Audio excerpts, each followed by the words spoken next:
কি কাকা মাছ পাইছেন?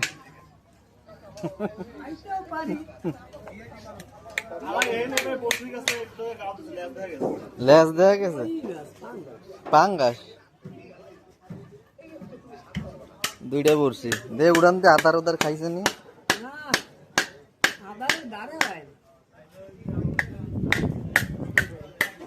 একটা ঠোকর দিলে তুই তো কাম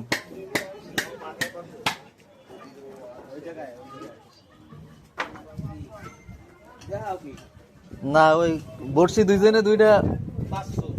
পাচ্ছে আর কি একটা পান্না কাকার কাছে আর একটা রোমানের ধরে লেজ বলে দেখছে পাঙ্গাস মাছ কথা